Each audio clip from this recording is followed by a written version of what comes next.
musamman ne kai.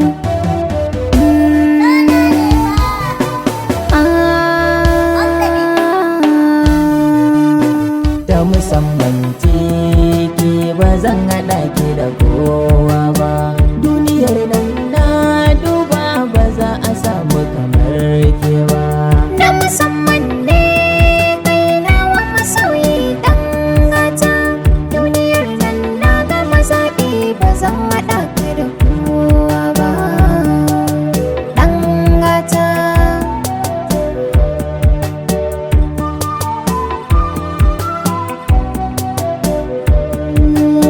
Babu mai ƙarfin izar da za ya rushe ginin da nake so. Zan yi wata musamman da asilar ta na gane so. Duk mai nazari da masoyi shi za ya gane abin da na kunso a cikin soyayya.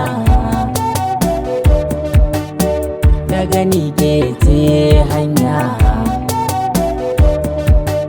a duniyar soyayya ta musamman ke ce komai na.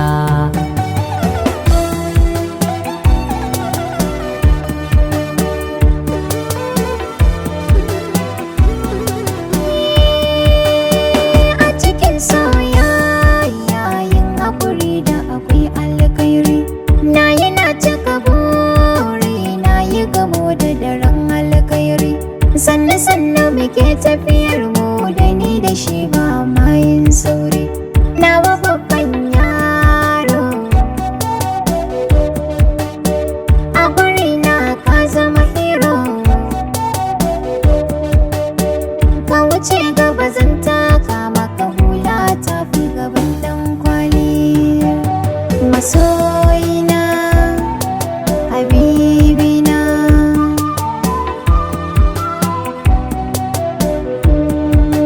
Ka so ka haɗin Allah ne ga yau a kusana. Dan ke ce ɗai kwalfilo kuma ke mararina. Wasu sun gina so ta farkin ƙarya ni a kasina. Ni da ke ba ƙarya na furta hakan tun baya. Sanadin haɗuwar mu da ke kullum aiki na bai wuce kewa.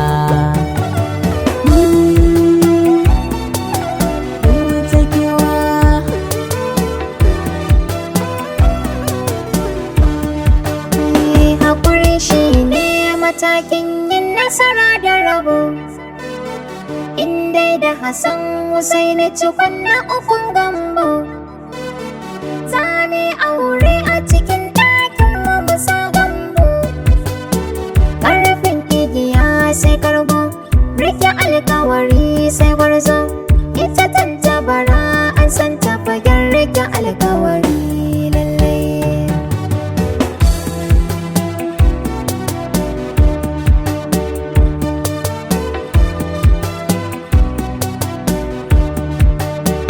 Auren ki na zo nan gaba sai na kai ke gidana. Ban canza gida don Allah rike alkawarina. Ke ce na gani mai ɗaki kin zama jinina. Ni dai baby ban amsa rike alkawarina. Hanta da jini